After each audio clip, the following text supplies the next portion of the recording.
కమలాక్షునర్చించు కరములు కరములు, శ్రీనాథు వర్ణించు జిహ్వ జిహ్వా, సురరక్షకుని చూచు చూట్కులు చూట్కులు, శేషసాయికి మృక్కు శిరము శిరము, విష్ణునాకర్ణించు వీనులు వీనులు, మధువైరిద విలిన మనము మనము, భగవంతు వలగొను పదములు పదములు, పురుషోత్తముని మీది బుద్ధి బుద్ధి, దేవదేవుని చింతించు దినము దినము, చక్రహస్తుని ప్రకటించు చదువు చదువు, కుంభినీధవు చెప్పెడి గురుడు గురుడు తండ్రి,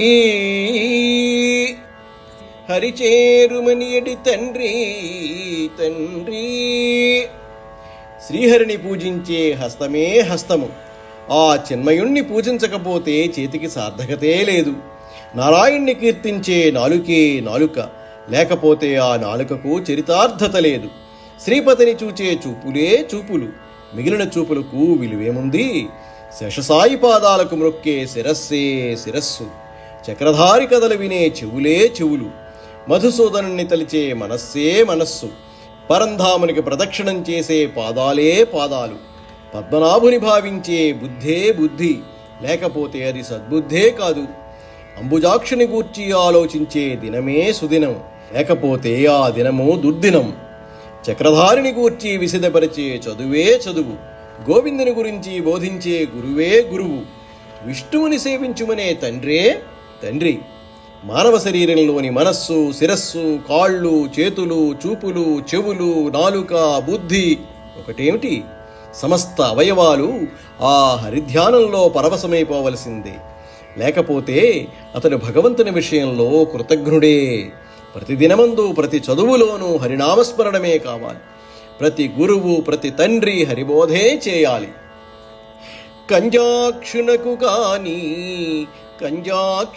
కాని కాయంబు కాయమే, పవనగుంభిత చర్మ భస్త్రికాక, వైకుంఠు పొగడని వక్త్రంబు వక్త్రమే, ఢమఢమధ్వనితోడి ఢక్కకాక, హరిపూజనములేని హస్తంబు హస్తమే, తరుశాఖ నిర్మిత దర్వికాక, కమలేసు చూడని కన్నులు కన్నులే, తనుకుడ్యజాల రంధ్రములు కాక, చిక్రి చింతలేని జన్మంబు జన్మమే, తరళ సలిల బుద్భుదంబు కాక, విష్ణుభక్తి లేని విభుదుండు విభుదుడే.